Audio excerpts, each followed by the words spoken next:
noha mai for the mix up with the bookings, but we'll have this room for at least the next hour.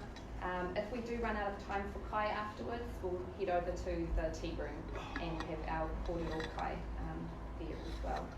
So just before we get started, I'll ask Kawati, so our chair for Te Koronga, to start us, or open us with our karakia.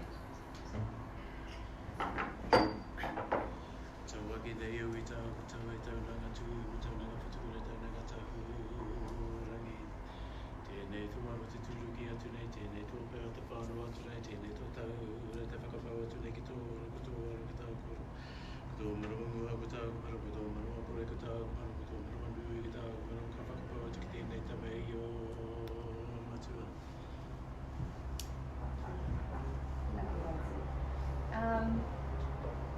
Ai, mihi mahana, mihi nui ki a koutou. Tuatahi ka huri aku whakaaro ki tētahi kautoko manawa o te tātou nei whānau Te Koronga, ara ko Celia Parure, moe mai taputo mai e whaia e te marei kura e te kautoko manawa o tō tātou nei waka Te Koronga. Ki a koutou katoa, nei rā te mihi ki a koutou, mō tō haramai ki te tautoko ngā kai kōrero o te rā nei, ngā tauira ki te kura parawhakawai. Ko Chanel Phillips tōku ingoa, ko au tētahi kai hautu o Te Koronga, e pā ana ki Anne-Marie. Tuku mihi aroha ki a koe Anne-Marie me tō whānau hoki. Ai, mō tō wāpauri te wānei. Nō reira, tēnā tātou katoa. Kia ora everyone, not mōrena. Thanks everyone for coming. Apologies again about a bit of a mix-up, but we've got some really awesome speakers. They're a little bit nervous, so just make sure they catch your eyes, you give them a bit of a smile of encouragement.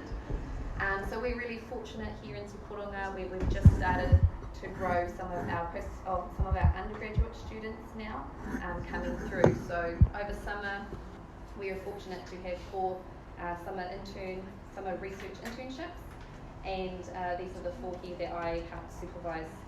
So we have Royal, Hamiora, Mark and Jerry, and they'll just be giving a little bit of a quick 5-minute kōrero around the project and some of the mahi that they looked at over the summer break. Our very professional timing, so you guys will get this for 1 minute left, and then if you go over, which I think a few you might, it's a wrap it up whānau. Once you see that last sentence, kia ora. Otherwise, Anne-Marie will stand up and do a waisa taupoko.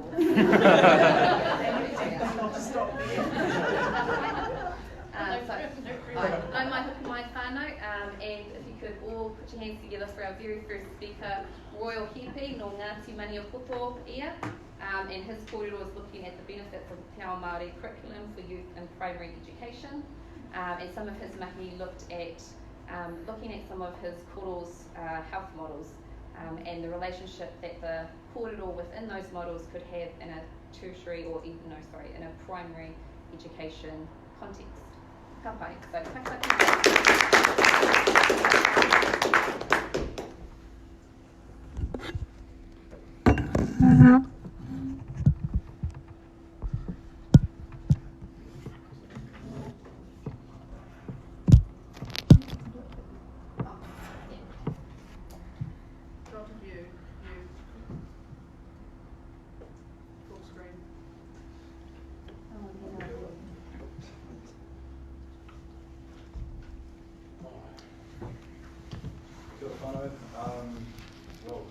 So, supervisors for this. Just before I start, quick mihi. So, ko roa tukuinga no nei kuraho.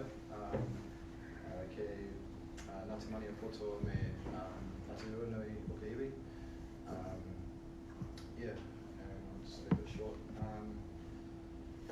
First of all, just want to acknowledge the two that gave me the opportunity to actually do this internship at the start, and for your constant help and guidance throughout this whole process too. It's been awesome. That is obviously Emery and Chanel and all those as well involved, so thank you guys. So the research topic that I chose for this semester, or for this summer, was the benefits of Te Ao Maori classes for youth in primary education. And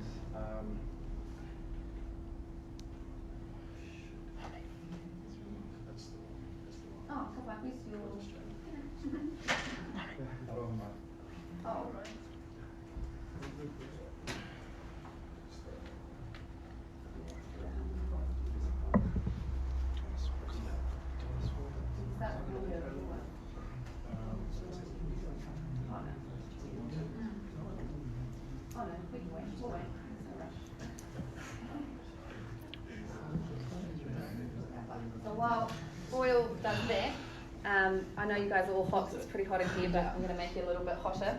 So this is a little bit of figuring out with your brain if it's switched on. Midday, we'll see how you go. So tahirua toru whārima ono whetsu. So 1 to 7 in te reo. The action, tahirua toru whārima ono whetsu. Do the mahi. Tahirua toru whārima ono whetsu. Do it twice. Tahirua toru whārima ono whetsu. Next action, tahirua toru whārima ono whetsu. Unnamed. Tahirua toru whārima ono whetsu. Ka pai. Next action, tahirua toru whārima ono whetsu. Tahirua toru whārima ono whetsu. Do it again. Tahirua toru whārima ono whetsu. Okay, I know you guys are physical education students, staff. Step it up a little bit on this side, or particularly. Ka pai. Next one, tahirua toru whārima ono whetsu. Tahirua toru whārima ono whetsu. Tahirua, oh. Next wasn't physiology, she was physiology. My chemistry. So, tahirua toru whārima ono whetsu. Ka pai, we'll see how we go with that verse 4. Ka pai, toru, so you do each action twice. Toru wha. Tahirua toru whārima ono whetsu. Tahirua toru whārima ono whetsu. Tahirua toru whārima ono whetsu. Tahirua toru whārima ono whetsu. Tahirua toru whārima ono whetsu. Tahirua toru whārima ono whetsu. Other way. Tahirua toru whārima ono whetsu. Tahirua toru whārima ono whetsu. Ka pai. The next one, tahirua toru wha. Nah, we'll change it. It's too hard. What was the next one? This one. Tahirua toru wha. Is that how we do it? Tahirua toru whārima ono whetsu. That might be hard. So, tahirua toru whārima ono whetsu. Tahirua toru whārima ono whetsu. Yeah, I don't know why the time is good. I didn't. So again, for that one, it's crisscross. Tahirua toru whārima ono whetsu. I must be just wrong. I'm in the groove. Alright, so mai te tope, and we'll speed it up this time. Toru wha. Tahirua toru whārima ono whetsu. Tahirua toru whārima ono whetsu. Tahirua toru whārima ono whetsu. Tahirua toru whārima ono whetsu. Tahirua toru whārima ono whetsu. Tahirua toru whārima ono whetsu. Tahirua toru whārima ono whetsu. Tahirua toru whārima ono whetsu. Crisscross. Tahirua toru whārima ono whetsu. High five. Alright. Close your eyes. Oh, I've got this. Alright, open your eyes.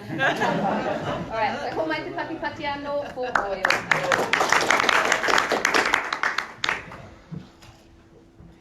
Sorry, I missed that, guys. Cool. So I'll start again. Yeah. Kia ora whanau, ko roa tukinga wa o nei pio ahau, kei Ngāti Mani o Poto me Ngāti Ruanui, ki iwi. Nō reira, tēnā koutou katoa.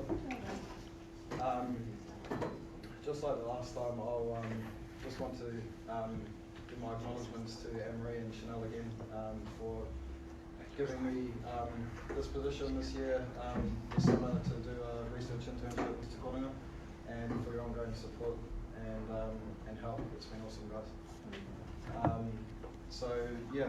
To my research topic, I decided to discuss the benefits of a Te Ao Maori inclusive curriculum for the youth and primary education.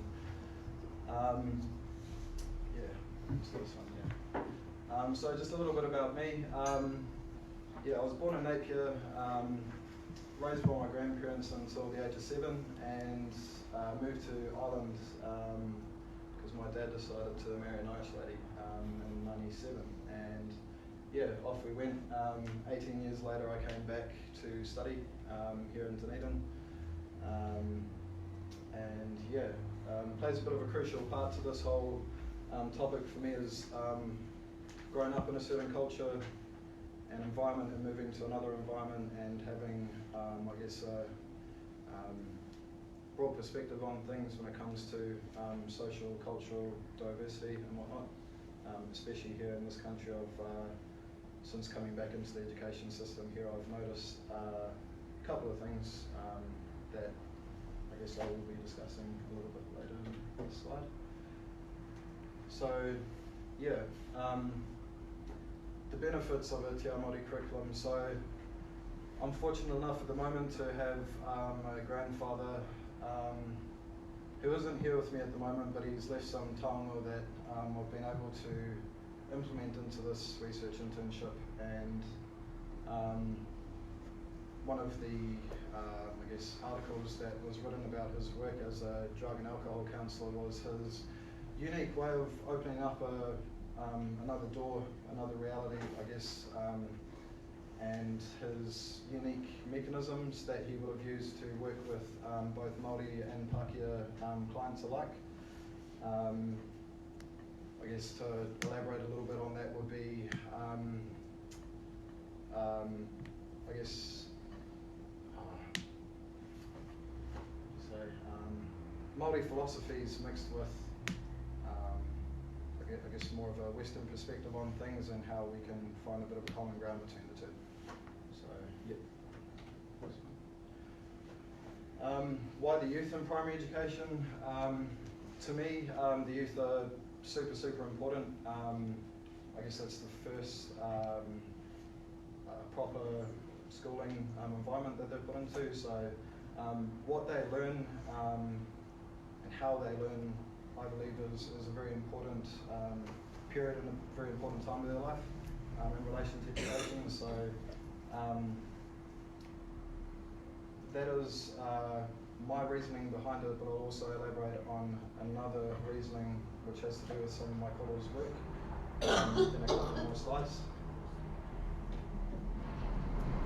Anne-Marie, yeah, I guess it's a mixture of your awesome 5320 class last year, which was just, yeah, by far, I don't think there is going to be a more enjoyable paper, I think, for me in this university. It was great. Having things like a noho, bringing people from diverse cultures and backgrounds and putting them under the one roof, stripping away tech for a weekend, and I guess really kind of appreciating and acknowledging the beauty behind conversation, Koronga, and yeah, non-judgmental grounds, nothing like that. So it was just a real good opportunity to for everyone to drop their guard, get to know each other really well, and yeah. You also see here with the whanau, hapu and iwi groups, just in relation to your mechanisms, it's something that really stood out for me last year was having smaller groups starting off the semester of groups of 5 and whanau groups, which then merged to hapu groups and then to one big iwi at the end of the whole paper. So we just kind of, it was a good layering, good way of getting to really kind of unite as one under that one roof. So that was real cool. Yeah, and we'll go to the next one.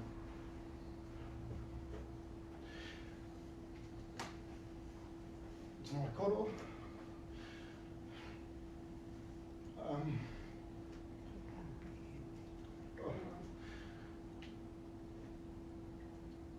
I guess growing up under the roof with him and in the same household as him, he taught me a lot about respecting and appreciating other people. You'll see here he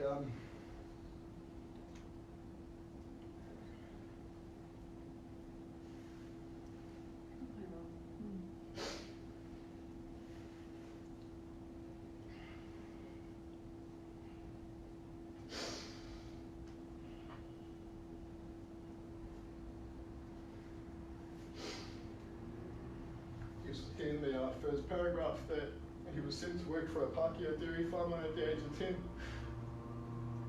which I think was a real big factor and a real big contributor as to why he was so successful in his field of work as a counsellor. I guess that's where we kind of share some similarities to me and my koro. having two different almost lives and cultures mixed into our youth, and having, and I can't stress enough, guys, is having that open perspective and being able to respect and acknowledge other people's views and understandings, and work towards social cohesion that way, which is something that I really just advocate every day, almost in all of my papers at uni and outside of uni too. So you also see his Te Kākano and cloud diagrams here in part 2, which I'll go into in the next slide. Yeah, very lucky to have a man like that who's left a bit of a legacy here behind that I can pick up from, carry with me through my own studies. Te Kākano was one of the aspects of his house models, and you'll see in the top illustration here, it's called a gathering bowl, similar to Te Whanau Farm, which I know a lot of us have, well, we're all familiar with, I guess, at this point. He merged those philosophies that he shared with his grandmother and tried to, I guess, use that towards his own profession, his own counselling profession, and you'll see in a second how he was able to use these Māori philosophies and health models and kōrero that he had with his kuia way back when, and relate to people of all walks of life. So the whole kind of, I guess, point behind Te Kākano was to discuss the embryonic growth of how his clients have developed and transitioned over their life. He'd often talk to people about what were the things, like what was schooling like for you, or what were your social groups like, and looking at different factors as to how they had gotten to where they are, where they're walking in the door to see him to address their drug and alcohol addiction. So the embryonic growth side of things is where I start to relate this back to education and use my course philosophies and knowledge.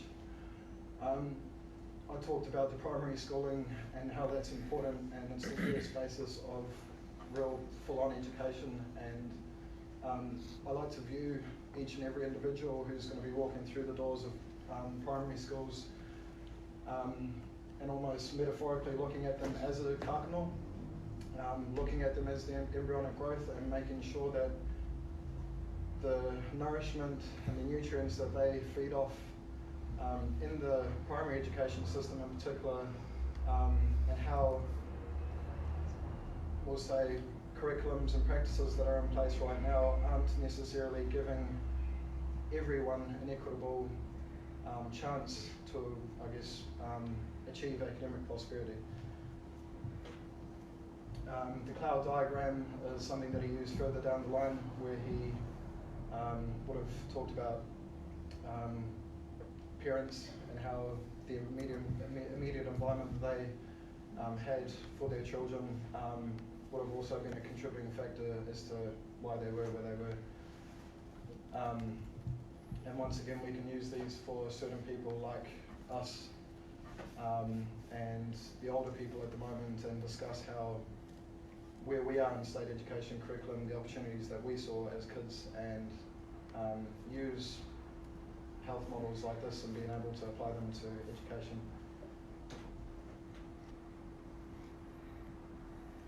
Yep, so the research topic, just before I wrap up, yeah, stems from, once again, the fact that I've come from two quite diverse backgrounds. Into tertiary education, where now I've been able to grasp my cultural roots from back here.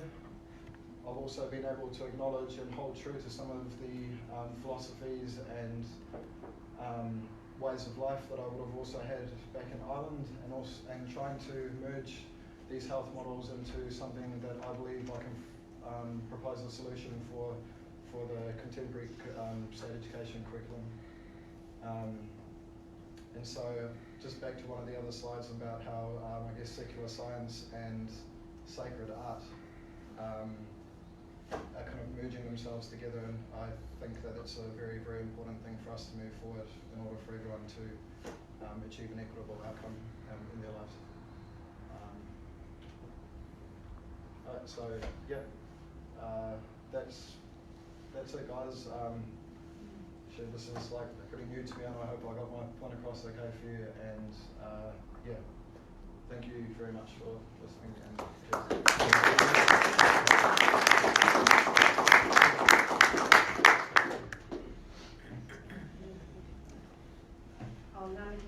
Pūkōrero. It's always hard to be the first one up to talk, and especially when your kaupapa is something so dear to you and so close to you. You'll hear, when you hear the rest of the kōrero as well, everyone found their own unique way to reconnect to who they are and their whakapapa, and how they bring that and that knowledge into their research. And so that's something that we in Te Koronga try to aspire to or encourage in our students to do. And so, yeah, just a big mihi to you, Royal, for the mihi that you've done, especially around looking at the taonga that your koro left behind for you. And we're pretty excited to see where that goes in the future, because we know you've already sort of suggested you're pretty keen on postgrad next year. So nera te mihi kia koe, Royal. So for our next speaker, no mai haramai, Mark Alexander, no Ngāti Rākiri Tumutumu ia. And he's going to give you a bit of a kōrero around exploring Māori concussion recovery. His kaupapa explores health and wellbeing in relation to concussion and what role identity has in developing health and recovery from a concussion. And quite similar to Royal, he was also, I guess, encouraged or motivated through Anne-Marie's Fizzy 320 paper. So he'll speak a little bit more towards that too. So, plaki, Mike.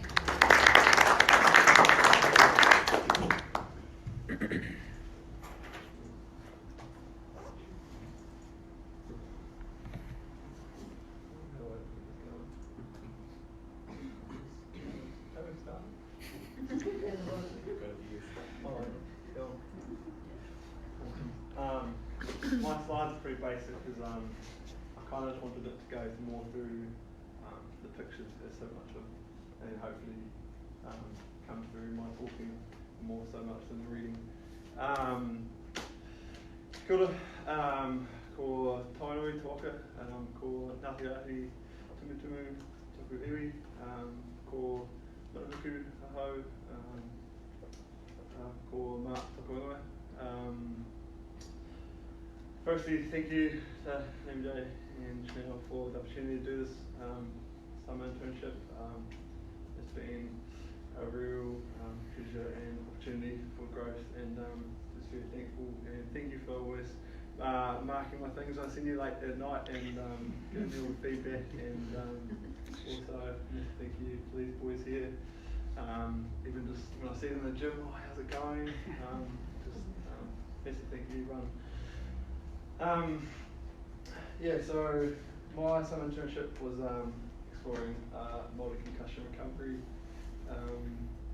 So basically, when I being concussed, and the major issue that I found was not a lot of people actually really knew what to do when I got concussed. It was sort of okay, you're concussed, and the assessment and how I kind of became to get concussed was pretty quick. But then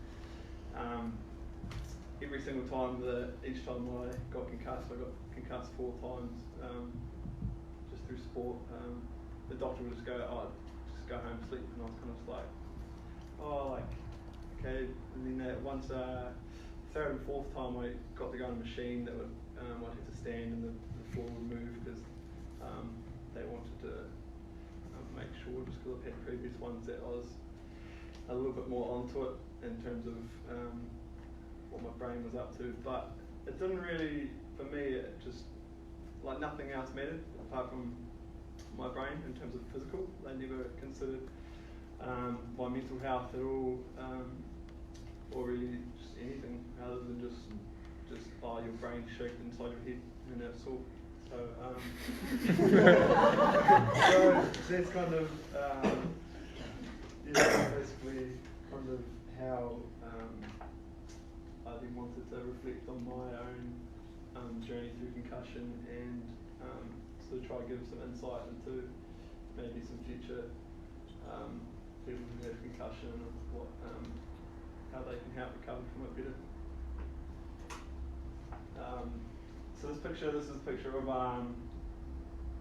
what I wanted to be one of the best days of my life. So this is the day that the boys went double overtime and drew a final. However you draw a final, don't know, but apparently you can't keep playing. But you'll see me in suit because I was concussed, so that was pretty niggly, but that's kind of why that one's there, because it was kind of a pretty cool time being a part of my team, but also a bit gutting not to be on there with them. But so I just got the major thing I guess I kind of wanted to get was from the media and stuff, and what I thought was concussion was kind of just always through sport and rugby and stuff. But then I kind of looked online and I realised that ACC had stats for 21% of people who get concussed through sport. So then I kind of thought, well, where's the other 80%? So that was from through elderly, falls, military people, or car accidents. So I kind of thought, well, this is like it's not just sport or rugby, it's a population sort of thing. So I kind of thought, it's kind of hopefully it's useful to somebody. So I got these notes. I was trying to, otherwise my kid doesn't get my mouth very well. So symptoms from concussion that always vary for me. I remember the first time I didn't remember the last half an hour of my life, and I came off, and all I wanted to do, I knew I was fine in terms of physically, but I just wanted to cry. Like I was so emotional, and then I went home and noise. I just couldn't handle noise. Anything, anyone would just talk to me right next to me in a normal voice, and I thought they were shouting at me. The next time someone would turn the light on, I had the back of my head start burning. So there's always a lot of those symptoms, but the thing I always struggled was with, for example, when I've done like my shoulder or my knee or something, my ability to be able to think about that and how I could recover was always a lot easier. But I think that the point that not a lot of people understood, which hopefully give you guys some insight about, and that I never understood until I got concussed, was that when you get a sort of head, you can't really think about your own head. When you, so it's kind of been like, oh, how do I get better? But when your own head's not working properly, you kind of go around in circles. So that was kind of a point. But the massive thing that how I kind of moved on from and went through my recovery and healing was sort of, I had a couple of major concussions at the beginning of 320, and 320 for me was what helped me grow my self-identity. It always been sort of wrapped up in rugby and through sport, which was quite unstable, and then obviously when it got taken away from me, I sort of really struggled with my identity and my mental health. So then through 320 it gave me the opportunity to explore my own identity and strengthen that, and then able to strengthen my mental health. And 320 was just, like Royal said, was just the best paper in terms of I've just ever done. And it was quite, how to put into words, but it was real good for me. In terms of just figuring out who I was, and I guess my self-identity growing through 320 was massive. I think it had always been a whānau kind of thing for me, with mum being a Māori health nurse and my sister going through kura class when she was in primary school, and just sort of all my family, but I'd never probably taken it onto my individual level, and that kind of helped me put that from my whānau to myself.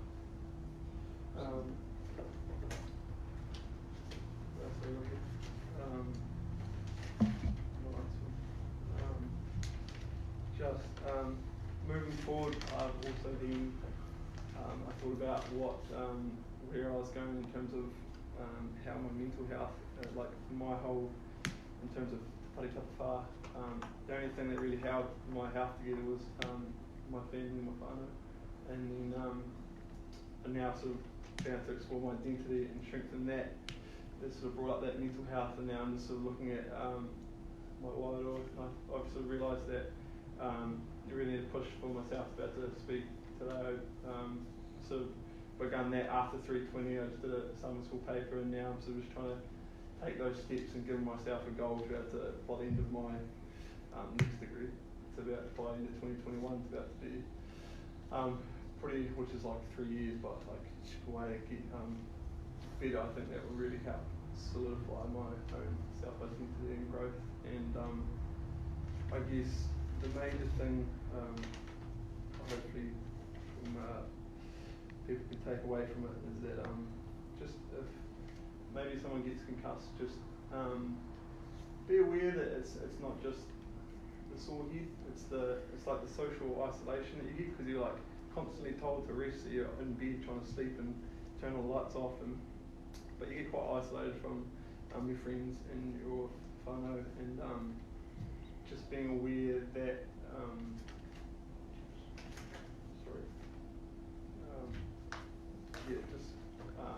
I guess just being on the wire through whanaungatanga and today, and just just I guess for me it was through my self-identity and improving my mental health that I was able to get better. So hopefully you can take something away from that. Thank you very much for listening, and thank you everybody for the opportunity to speak.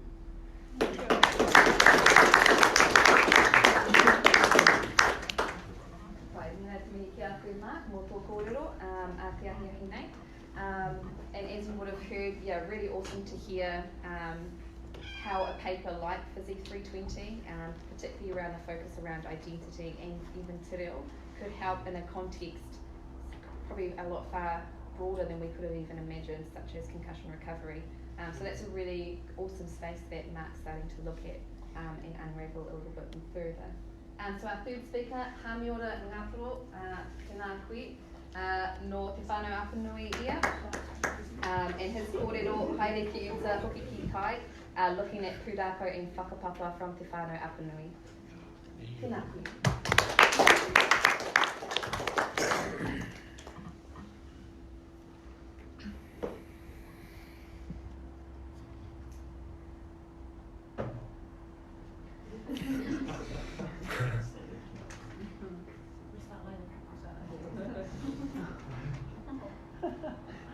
It's just loading disk.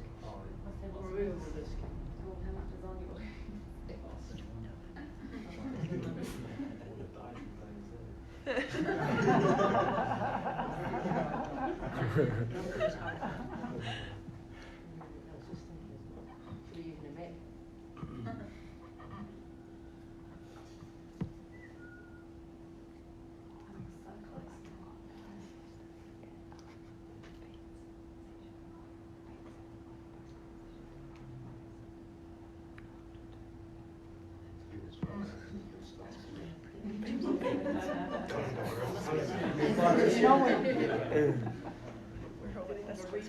Matatini breakfast while we're waiting.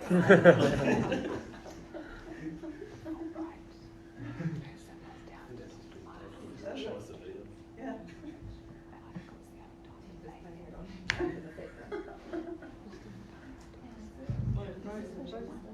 Still going a little slow, show us. Patience. The green bit. It's almost there.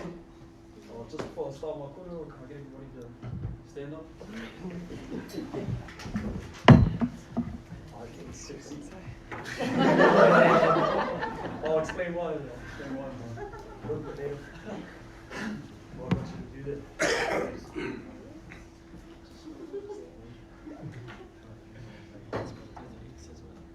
It's nearly there.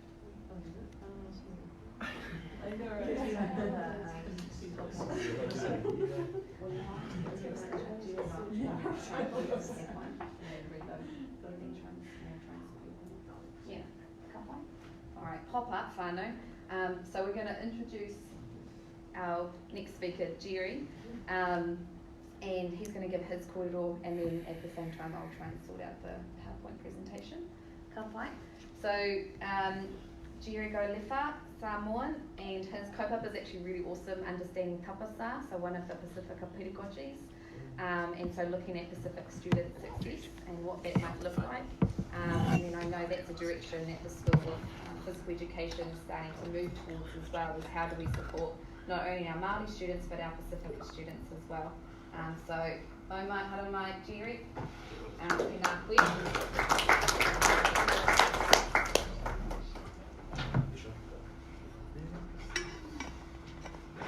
Kia ora Chanel. Talofa lava. Mo ingoa Jerry ngā roe wha. Te sau mai Wellingkonge o matua o moe ma Tāuri. Sau mai ne Apanui o Samoa. Whakatai ne tua wa aunea mātou I lea nei aso whong. Whatai lava. Kia ora. Yeah, so just with that introduction, I'm Samoan, and I'm very humbled and blessed to be acknowledged and be a part of this group of Te Koronga this year. And yeah, thank you very much, Chanel and Emery, for the opportunity to conduct that summer internship and again dive back into a little bit of my culture and bring that into my studies and to what I'm going to do and what I'm going to do in the future. So, whatai lava. Yeah, so my summer internship was based around trying to empower and bring up cultural knowledge of my people of Samoa into the current education curriculum, being inspired by 320 and Maria and most of the Te Ao Maori teachings that I've been blessed to be around the last couple of years. I kind of thought, how could I bring back and give back to my peers and my people? And so I try to go on a journey and search for frameworks and pedagogies that was more attuned to Pasifika kids and children. And yeah, it was interesting. It was an interesting find. As a culture, we are not theory based. We're all about the talanoa, or the dialogue, or the talking with each other.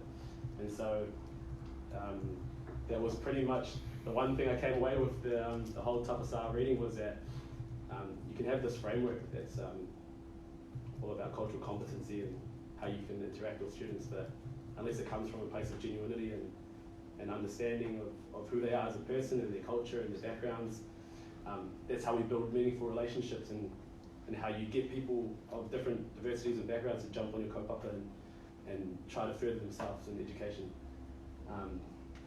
So yeah, education for me is huge. It's for as long as I can remember, I've always wanted to be a teacher. And so throughout my whole education journey, I've been looking at the systems around me and how they treat people of different cultures and how they benefit some or how they push across an agenda or just an ideology. Slowly for me it started to wake up to some of the things that aren't being shared or acknowledged in our current education space at the moment. And so my journey has brought me today, and I think a lot of the boys that we've been on this journey with can agree, is that there is a need for cultural knowledge to be equally given the respect in the country that we call Aotearoa today. And so in the shared space that we're all in together, because we all come from different backgrounds, how do we acknowledge one another? How do we acknowledge our backgrounds and our diversity? And me and Roy have talked about this a lot. And yeah, it comes down to that dialogue between each other, honest, open dialogue.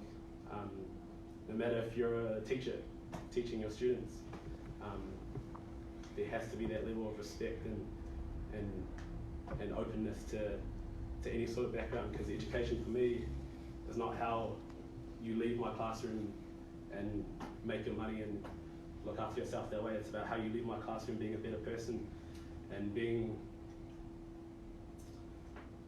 looking after your whole wairua, your whole whānau. And so, I guess that's my philosophy in a way, is kind of well-being centered. So when I leave this place and when I get my opportunity to go out there in the world, my sole purpose in education is how do I look after this learner and his well-being.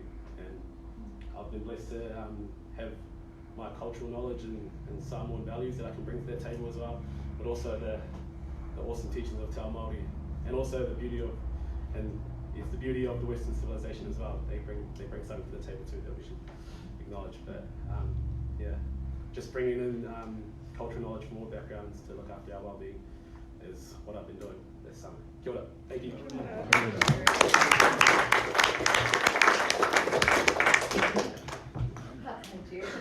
Pūkōrero.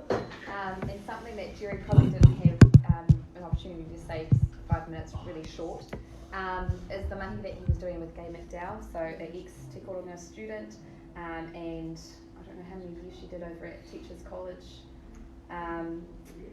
So she's been at least 15 years over at in Teachers College, and so she worked with Jerry looking at what tapasa actually looks like in practice, working with teachers and how to deliver to Pacifica students and meeting their needs and aspirations. So that mahi Jerry did alongside his summer internship, and that's what he writes about in his report as well. So just a wee plug there for Jerry. And now we've got our last speaker, Hamiora Ngatoro, no maharu mai o ki mai anō.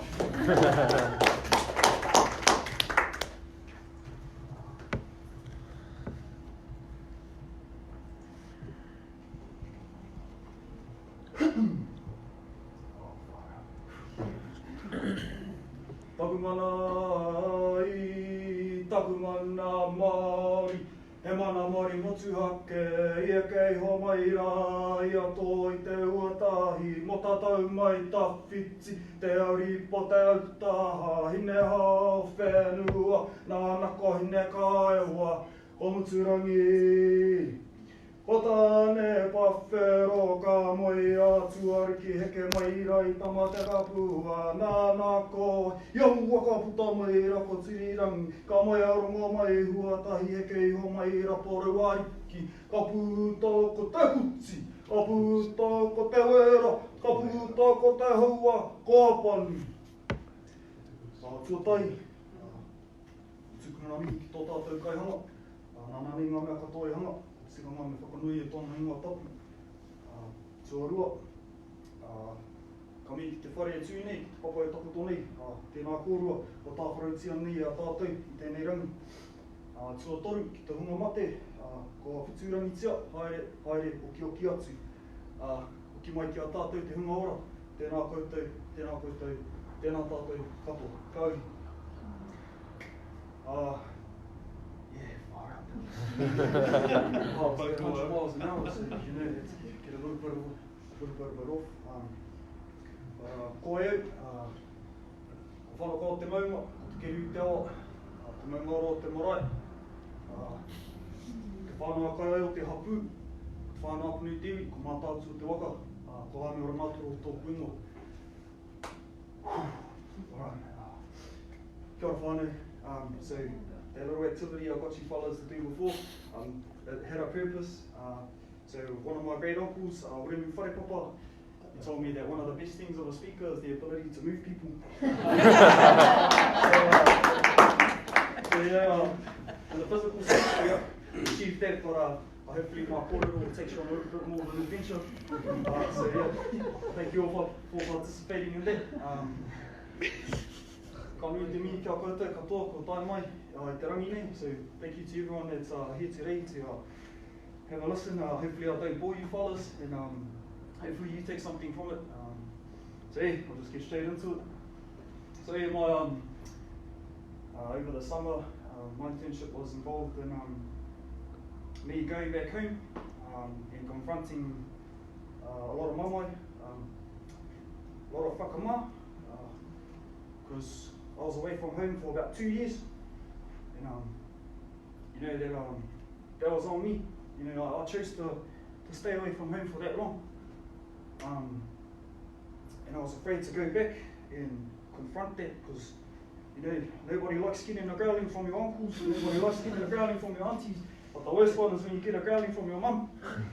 So yeah, I went back home and confronted that, and mum, you know, she's my biggest supporter, she's my #1 supporter. So when I went home, I had the expectation that I was going to get told off, going to get a food off the bum and all these other things, but no, she just gave me a hug, and then that spoke volumes for me. And I was like, man, I really need to come back home more often and immerse myself in my Apanui and all those growlings too. So yeah, this is my marae, my marae, this is mum's marae. But yeah, I spent a lot of time here, reconnecting with my Apanui tanga. But I suppose what I want you fellas to take from it is that, you know, having a hopakanga like this is really important. Not just because it's there, but because you know you can go back home and you can reconnect with your people. You can reconnect with your Whakapapa and your pūrākau, and that's the gist of my kōrero. So as Anne-Marie pointed out with Matatini, yes, I did stand for Te Whanau, and it was a choice.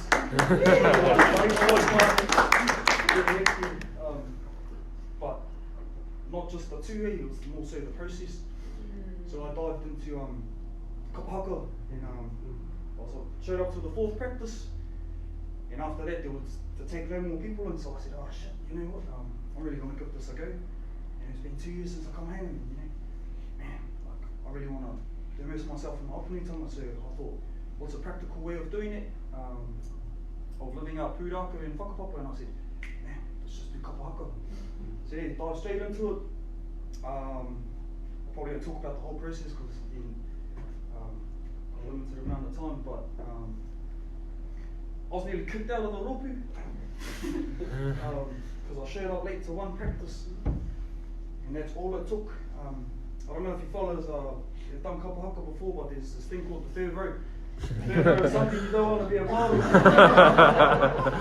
Yeah, well, it was me and my bro who were part of the 3rd row. Well, I probably shouldn't say this, but the night before, you know, celebrating his birthday, I was up ready to go, and well, he was sort of holding on me kid, and you know, he's sort of having a moin. But I just said, oh, you know what? I can't leave my bro behind, because that's who I am. That's my Apanui tanga. You don't leave somebody behind.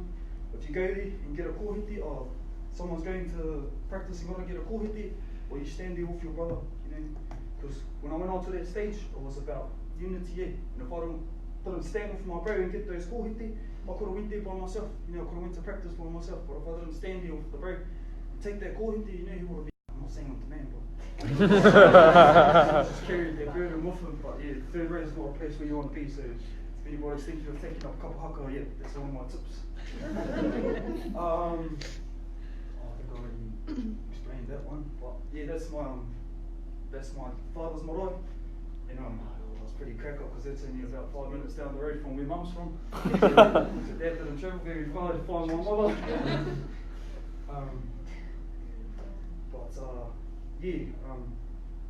So going back home was about re-immersing myself in my identity, which for me was my Apanui tanga. And you know, it might be different for everyone here. You know, Ngāti Porou tanga, Tūhoi tanga, Ahake rani. But yeah, that's what it was for me. And because I had lost my way, and you know, Anne-Marie, last year I had that realisation in Fizzy 320 that you know, I am Apanui, and I should be proud to be. I should be proud to like walk around, not Pukorero, but you know, in a humble sense. You know, just be proud of who you are, where you come from, and where you're going. Far out.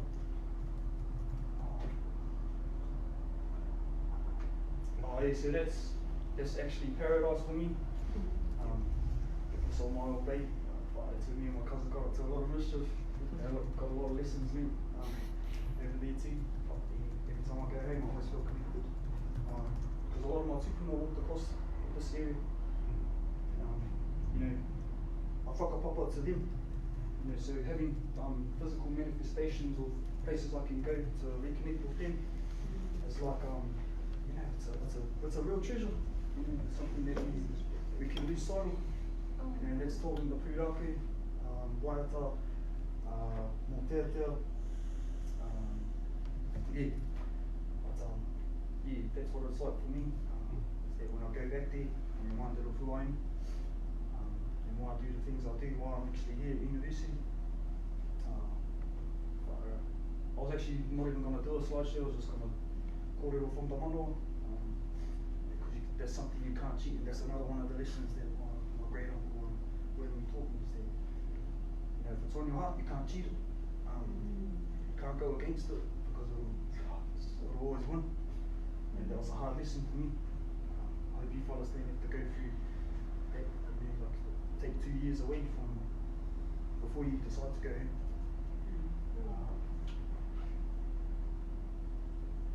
Far out, I think yeah, no, we'll just go to the end.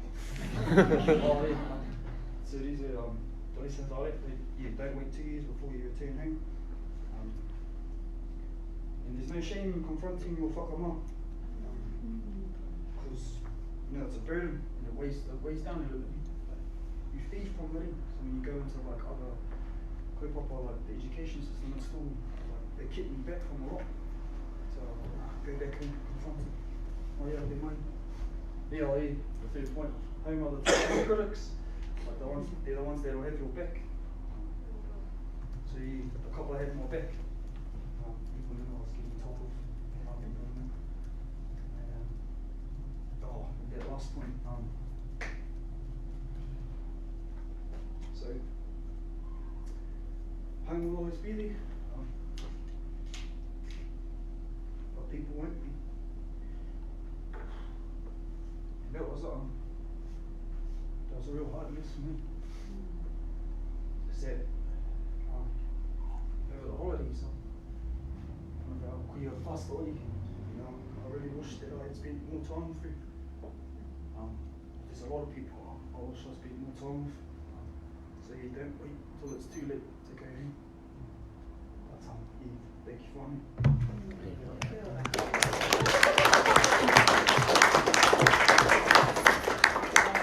Hamiora, mō tō kōrero.